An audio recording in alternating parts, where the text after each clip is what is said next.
Hola, soy Solaimsa y siguiendo la línea de los signos astrológicos y la mitología, hoy vamos a hablar del signo de Cáncer o de la constelación del cangrejo.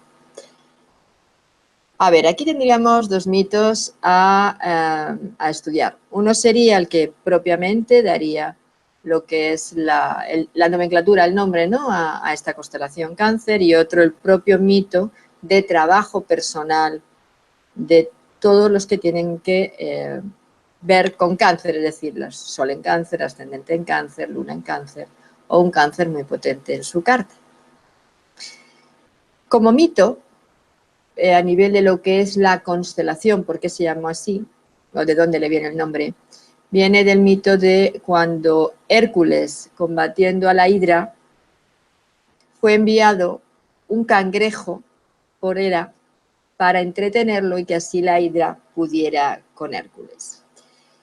A ver, Hera tenía muchos celos de Hércules porque, bueno, pues era hijo de Zeus más una mujer mortal, pues como tantos otros héroes de la época, ¿no? Entonces Hera a todos estos hijos, cuando averiguaba, pues iba por ellos como mujer celosa. Parece mentira que una diosa pudiera tener una cualidad, si queremos, o una característica, no sería mejor decir, tan humana como son los celos, ¿no? En vez de dejar a Zeus por ahí, ya está. Pero en vez de esto ya se dedicaba a perseguir a todas las mujeres e hijos con los cuales se liaba su esposo. Y aquí tenemos a Hércules, que lo hizo con Perseo, lo hizo y con tantos otros lo hizo. Entonces, Hércules, como ahora veremos en el siguiente vídeo, que es el que pertenece a Leo, tuvo que hacer una serie de trabajos debido, bueno, pues a una maldición que fue precisamente hecha por Hera, en el cual se volvió loco y mató a su padre, lo echó a una pira de fuego, mató a su mujer y también quiso matar a sus hijos. Entonces, al final, entró en cordura por los gritos de su madre y de sus hijos y se dio cuenta de todo lo que había hecho. Y entonces, bueno, pues fue a preguntar al oráculo qué podía hacer para enmendar todo esto. Y ahí es donde el oráculo le hizo, bueno, pues seguir una serie de pasos que le llevaron a tener que hacer los 12 trabajos. Y como digo, lo explicaré mejor en el siguiente vídeo. Uno de ellos es precisamente este de la Hidra. Y aquí es cuando estaba él combatiendo con la Hidra, es cuando Hera le envía el cangrejito para que lo entretenga. Y él de un pisotón se cargó al cangrejo, lógicamente, porque, a ver, era muy fuerte, ¿no? Y entonces Hera, pues lo ensalzó a los cielos como un regalo por haber sido tan valiente, un animalito tan pequeñito, ¿no? Bueno, esto sería la explicación de lo que es la constelación, ya está. O sea, lo que es, digamos, el nombre de la constelación. ¿Vale? Pero vamos a ver qué mito es el que caracteriza al signo de Leo y por qué, claro, como he explicado en los otros, ¿no? Aquí tenemos el mito de Aquiles. Os sonará porque es ese héroe que era inmortal, a excepción de una parte de su cuerpo que era la única vulnerable por donde podía morir, que era el talón. De ahí viene lo del talón de Aquiles, ¿no? Que todos ya se ha hecho llamar así en nuestra anatomía. Bien, ¿quién era este señor, Aquiles? ¿Y qué es lo que pasó? A ver, Aquiles era hijo de Tetis y Peleo, ¿vale? Tetis era una diosa y Peleo era un mortal, era un rey. Bueno, pues Tetis no quería casarse con Peleo, no quería casarse con Peleo precisamente porque era mortal. Y entonces, claro, sus hijos también podrían ser mortales y ella no quería, ¿no? Entonces, para escapar de esta unión con Peleo, pues Tetis se transformaba en árbol, en pájaro, en serpiente, en cualquier animal o cualquier objeto, o ser, digo, como un árbol, claro, que se le ocurriera en el momento y de esta manera pues no podía Peleo cogerla. Pero Peleo consiguió sujetarla y la obligó a convertirse en mujer. Y se casó con ella, lógicamente. De esta unión pues nacieron 7 hijos y el más pequeño precisamente fue Aquiles. ¿Qué es lo que hizo Tetis? Como no aceptaba que sus hijos fueran mortales, fue destruyendo su carne mortal uno a uno, sumergiéndolos en el agua de la laguna Estigia, que esta laguna está en el reino de Hades, el reino de los muertos del inframundo. De manera que de esta manera, aunque su carne mortal moría, pero se volvían inmortales, se volvían dioses. Claro, lógicamente el niño moría, pero para ella era más importante que su hijo fuera un inmortal que tuviera una carne física mortal. Es decir, que Peleo lo viera como un hijo normal y corriente. Claro, Peleo se dio cuenta de que sus hijos se morían. Y entonces persiguió a Tetis para ver, o vigiló a Tetis para ver qué estaba haciendo. Y la pilló infraganti bañando a Aquiles en esta laguna. Entonces, claro, enfadadísimo, cogió a su hijo, se lo arrancó de las manos, porque Tetis lo cogía de los pies y lo estaba, cabecita abajo, lo estaba bañando en la laguna. ¿Qué quedaba de bañar en la laguna? El tobillito, el tobillo del bebé, ¿no? El tobillo y el pie, lógicamente, ¿no? Entonces, bueno, pues eso, Peleo lo cogió y lo salvó. Aparentemente lo salvó, pero lo hizo mortal. Entonces, ¿qué pasaba? Que si intentaban matarlo en cualquier parte del cuerpo, no moría. Pero como quisieran o atinaran a darle en el talón, pues moría. Era el punto vulnerable.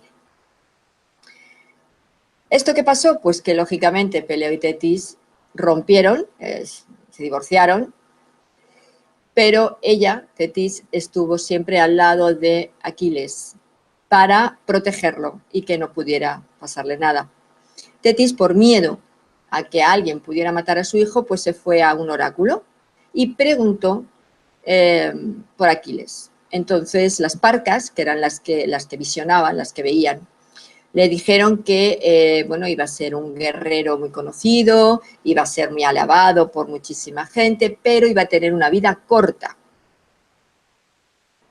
Y si no, podría elegir vivir una vida aburrida, simple, tranquila, bueno, aburrida para un héroe, pero para una persona sería tranquila, simple, de familia, etcétera, y entonces tendría una vida larga.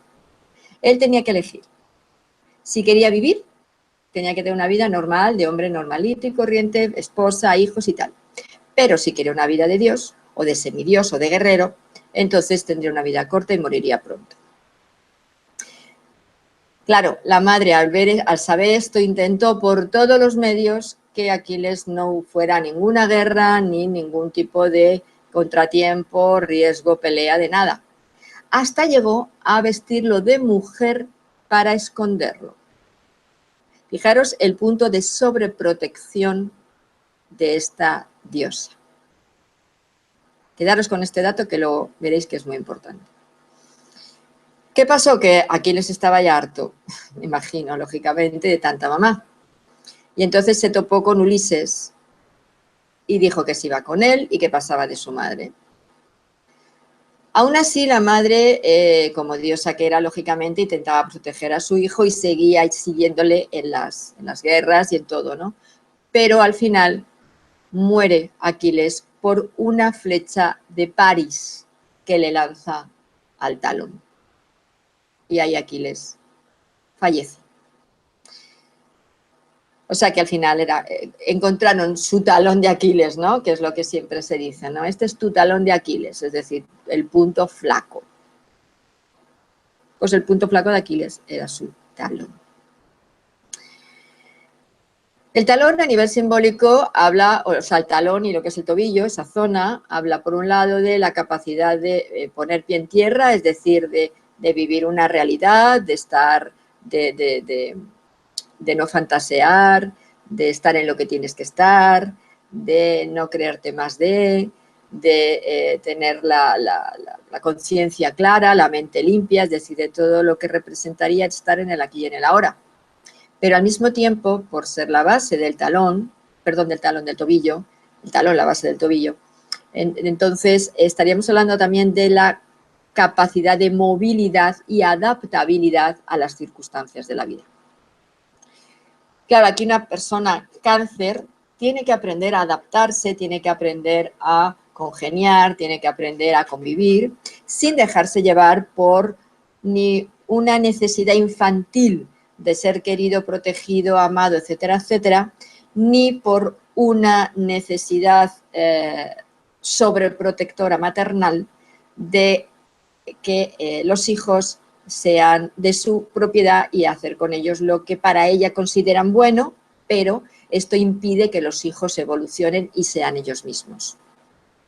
Si hablamos del hijo, sería esa, no es incapacidad, pero esa tendencia, ¿no?, a ser sobreprotegidos y sobre todo a no saber manejarse muy bien emocionalmente la vida. ¿Por qué? Porque es el primer signo de agua y por tanto son emocionalmente infantiles.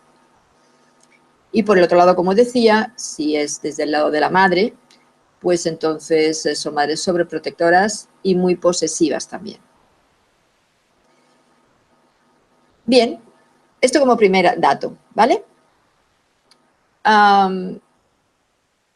Si seguimos entendiendo un poquito esto, lo que representaría este mito, quiero decir, ¿vale?, para luego compararlo con el signo de cáncer, bueno, pues estaríamos hablando de que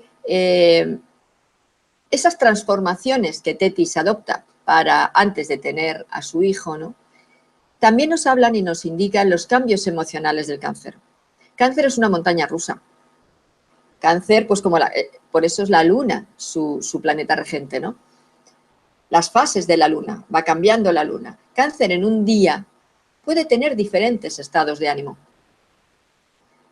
Y por supuesto los ciclos lunares les afectan mucho.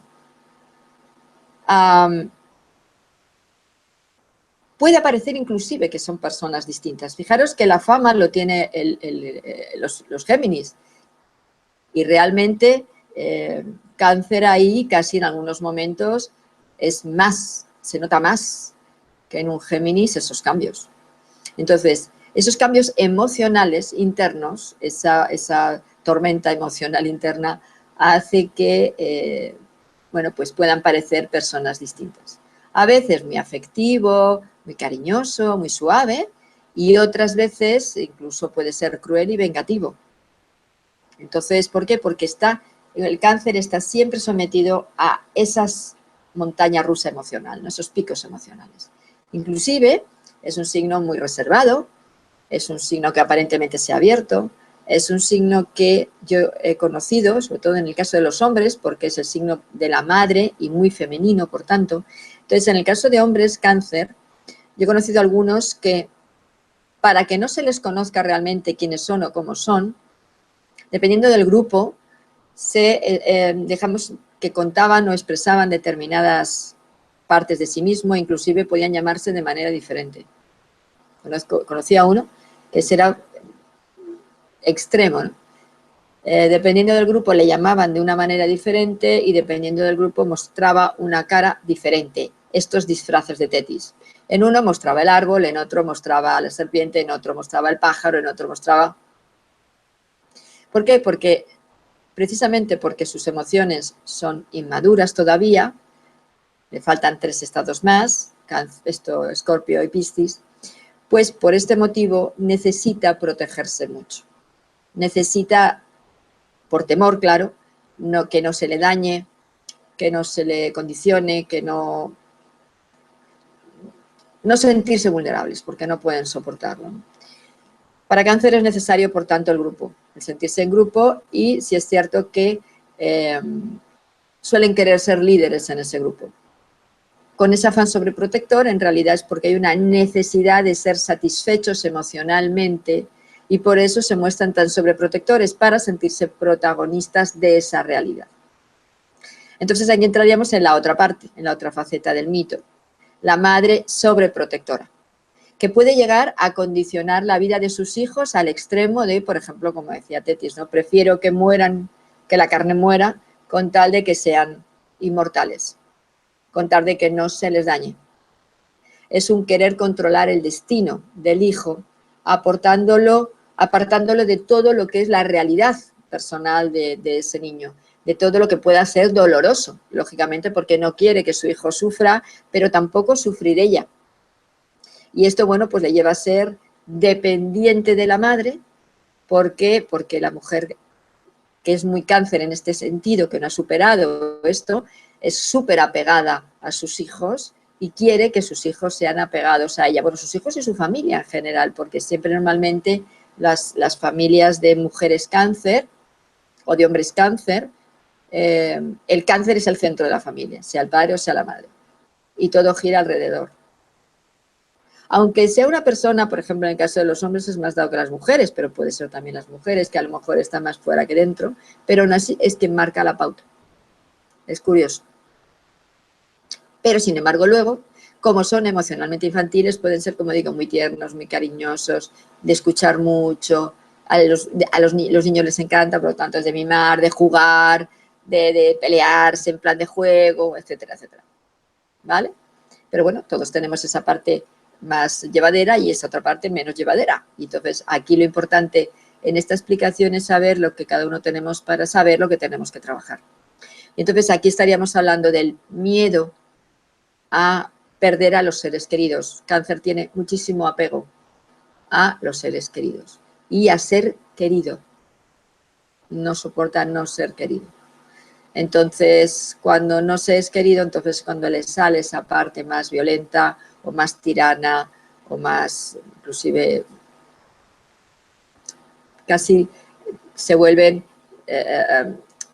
irreconocibles, ¿no? en esos momentos, ¿no?